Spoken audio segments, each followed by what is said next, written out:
So the recent announcement coming from Kawaii is Spongy Updates. It's on Twitter, I mean X, and on YouTube. It sounds like it sounds like Brian Robbins is about to step down from being CEO at Paramount and Nickelodeon. And honestly, it's no surprise that he might that he is ready to step down from from being CEO of of of Nickelodeon actually. Now now Brian Robbins, who is the current CEO of Nickelodeon, is expected to leave Paramount Global ahead of the merged company by the end of this week. All it has to do with the Skydance merge. Oh boy. Boy, boy, oh boy. That that really was unexpected. Now, am I happy and celebrating that Brian Robbins will be gone? Uh no, because that's considered disrespecting. That's considered disrespecting. Honestly, I'm not really excited or happy. I'm just not very surprised. Let's just get out the frustrating blunders that he did when working at Nickelodeon. Firstly, overdoing the Paw Patrol syndrome. I mean, I know Paw Patrol is the biggest darling of Nickelodeon, but honestly, the whole biggest darlings at Nickelodeon happens to be Nick Jr.'s favorites. Old favorites. Dora the Explorer from 2000 and Blue's Clues from 1996. But unfortunately, due to the Paw Patrol takeover, Blue's Clues and You had the horrible treatment. And honestly, booting Blue off to the Nick Jr. channel was a big mistake. Blue's Clues was Nick Jr.'s biggest thing back in the 90s. What made them have the idiot the stupidity to burn off Blue's Clues and You to the Nick Jr. channel in the first place? I know it was always about Paw Patrol, but Paw Patrol needs to share the spotlight. Nick Jr. really needs to let Paw Patrol share the spotlight. What happened to all the other Nick Jr. shows taking turns of airing their shows one at a time and such, giving Nick Jr. an epitome of variety? But unfortunately, all this had seemingly died down for the fact that Paw Patrol refuses to share spotlight. Honestly, then during 2018 and 19, various older Nick Jr. shows were taken off the lineup after Simon's Origami left Nickelodeon.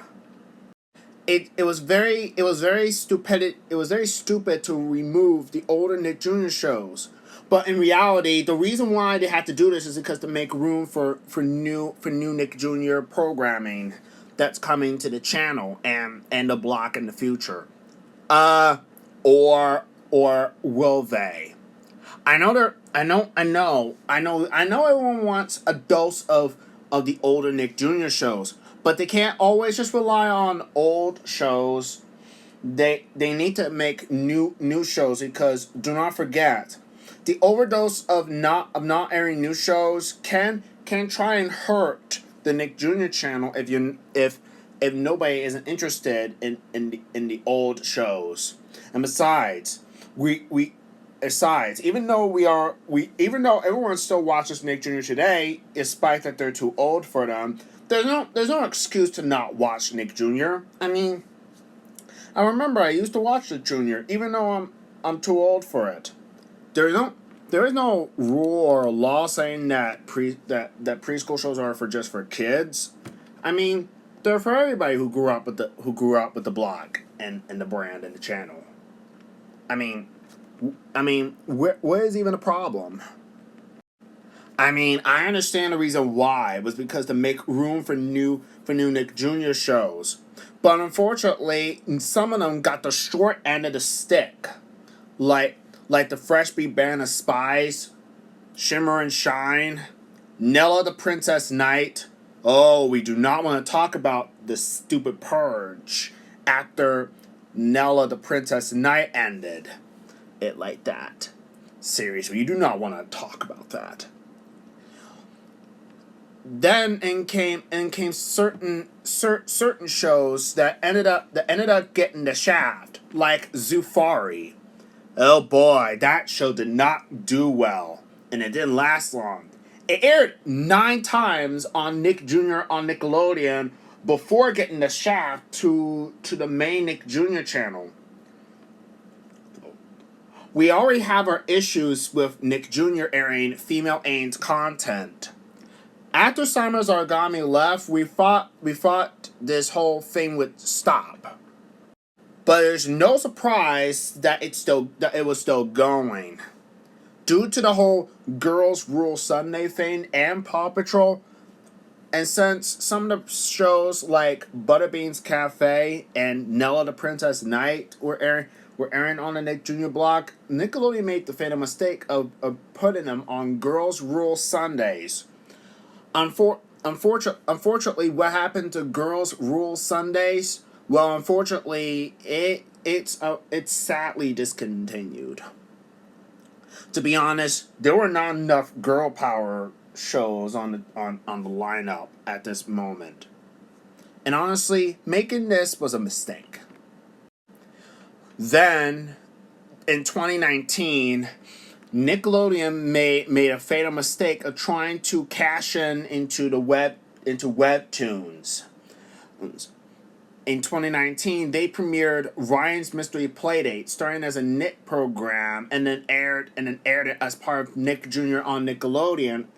Then on. However, unfortunately, even though Ryan's Mystery Playdate was seen by the fans, mainly the kids who like Ryan's World, actually, the show ended up getting panned. As like what happened to other Nick Jr. shows like Butterbean's Cafe, Ryan's Mystery Playdate was burnt off to the Nick Jr. channel. But here's the take, and here's the taste. It ended up getting the Ollie's Pack treatment, airing the last of the episodes at 3:30 a.m. for no reason whatsoever. No one won't be able to watch that very early in the morning. What were you doing? At least air it on a morning time slot at 6 or 6:30 a.m. If that's gonna solve and take an itch. We already had our issues with webtoons on Nickelodeon, and honestly, they did another frustrating blunder after Ryan's Mystery Playdate. Oh boy, 2020, the pandemic had started. April 2020, in came a new friend, who we all know for today, Baby Shark Brooklyn, a brand of the Pink Phone Company, who has a standalone YouTube channel of his own after getting spun off prior to his song being a huge major viewing success, as knocking other videos off in the process. Oh boy, Baby Shark. Almost everybody hated it. Almost everybody hated Baby Shark himself and the song. Why is this? That's because of the overplaying crap. That was the reason why everyone is hating on the song. Yeah, I can totally understand that. I spoke about this with one of my family members before. I mean, what were the intentions on overplaying the song for no reason? I mean, give it a rest. Off topic wise. Anyway, what's wrong with Baby Shark anyway? Well, honestly, Nickelodeon also made another mistake. They as part as part of adding Baby Shark to the Nick Jr. Friends lineup, they partnered with the Pink Phone Company to create a music video about the Nick Jr. crew is ready to play with a new friend. Baby Shark blasted onto the Nick Jr. block and channel with his hosted block week called the Undersea Adventures Week, featuring Baby Shark music videos like Ocean Parade and The Shark Dance. And also they also aired the Wash Your Hands with Baby Shark music video, but with some Nick Jr. characters thrown in as part of the little answer of Moose and Z interacting with Nick Jr. and Noggin shows. Cool concept on paper, but honestly, some people would disagree on otherwise. Honestly, we see some Baby Shark Brooklyn music videos, and we also see some Baby Shark Ollie era music videos during that week. Yeah, that's why I completely saw when I first time was exposed to Baby Shark back in 2020. Why did Baby Shark get added to the Nick Jr. brand? Well, apparently, the Pink Phone Company approached Nickelodeon into making a new animated series for Baby Shark, Baby Shark's Big Show. The show would premiere on December 11th, 2020, kicking off with a Christmas special before premiering in 2021. The show kicked off with a Christmas special on December 11th, 2020, before making its series premiere on March 26th, 2021, just before my 19th birthday. Gee, how time flies by. And of all things, right before my birthday, right before my 19th birthday from that year. Seriously, what a bizarre move, in my honest opinion. The show received mixed reviews, and also all in all, despite I like the show, the show really did not appeal to everybody because of the fact that the show uses the Baby Shark song for its own theme song for odd reason. I'm sorry to lose my mind.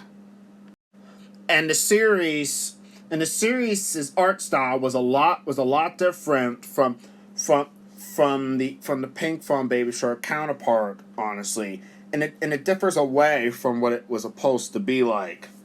Honestly, the animation style of Baby Shark's Big Show kind of reminded me of something, which really was itching on me. Well, take a guess. It was made by the studio who made Breadwinners, so it was no surprise. So it's no surprise that the animation team who made Breadwinners got a crack of doing the animation episodes for Baby Shark's Big Show. That it was a huge, shocking surprise. It's certain elements like the animation, and also Baby Shark's friend William having the same type of teeth as Produce. Yeah. Honestly, it's kind of weird. But is everyone surprised at this point? Unfortunately, like other Nick Jr. shows, Baby Shark's Big Show did not get the good treatment that it deserved. As after the Paw Patrol takeover, or as from later in 2023 and 4, the show was burnt off, and it was later been removed from the Nick Jr. lineup. It is still available on Paramount Plus today, and you can watch the show from there. But I'm not sure everyone else will want to because almost everyone hated the show.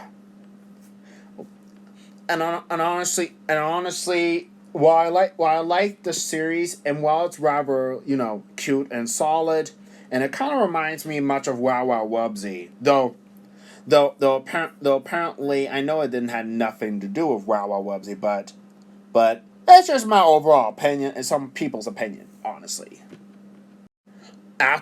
Afterwards, Baby Shark is nowhere in sight on Nick Jr. Though Kawaii Mation did see some hints of Baby Shark somehow slightly sort of returning onto Nick Jr. despite the show getting burnt off. But honestly, it really didn't scratch my itchiness of my head. We had our issues with the other Nick Jr. shows. Bossy Bear, despite being a new show, ended up getting booted to the Nick Jr. channel because of the whole Paw Patrol takeover. Oh boy. Not to mention that Nickelodeon differed away from what it's supposed to be, airing a lot of SpongeBob and other Nicktoons content to more of a movie-centric channel, I think. Yeah, I just don't know what is going on here. Is Nickelodeon suffering from network decay as well? I hope not. There are also other problems with other Nickelodeon channels, like Teen Nick, for example. Teen Nick have lost Nick Rewind. As you don't know, in 2022, Nick Rewind was removed from Teen Nick, and the official discontinuation of the block was announced a few days later.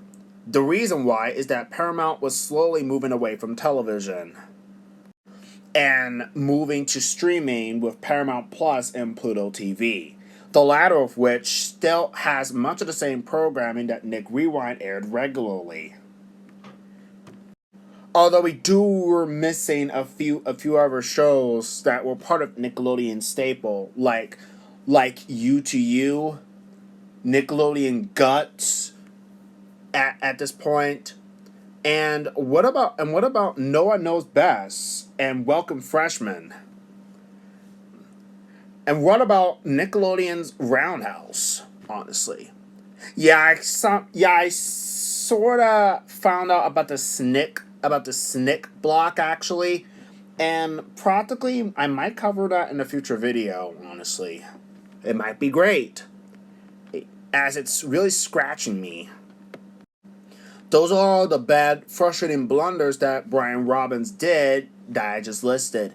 But let's just talk about one great major factor to consider. Ever since like 2023, he brought back the classic Nickelodeon Splat logo. Well, not the classic one from the 2000s actually.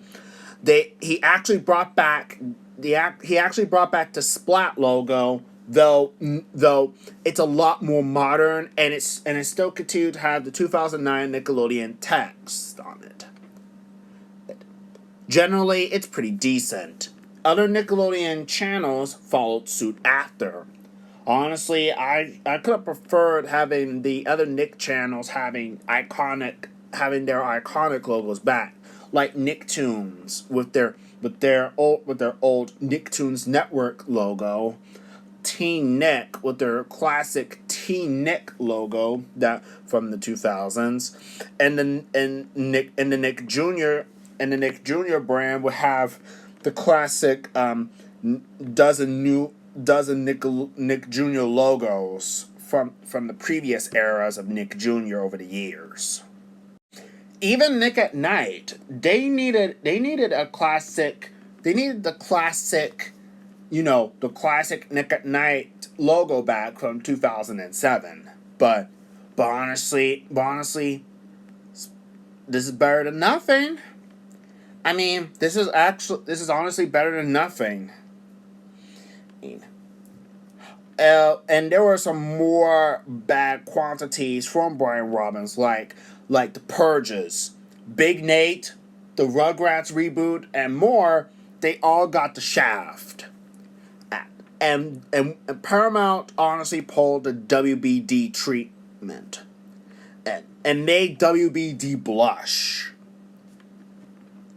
Not to mention that not to mention that there was also a quiet on set at documentary series that really said everything about what happened behind the scenes when making new live action shows.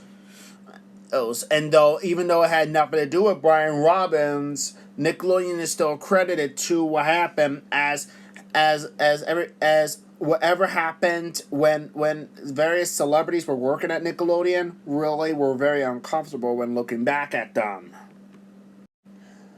Not to mention that there's also another redeeming quality. Nickelodeon fired Dan Schneider and his bakery production team. And it's all because of those controversies surrounding what was going on behind the scenes when making certain live action shows from Schneider's bakery. Boy, we do not want to talk about that creep. And also, boy, we do not want to talk about some content from Awesomeness TV and MTV, honestly, which were biggest mistakes. Awesomeness TV especially. Honestly, Awesomeness TV, guess who created it? That's right, Brian Robbins. Honestly, honestly, some people actually hope that Herb's scandal would actually return, actually.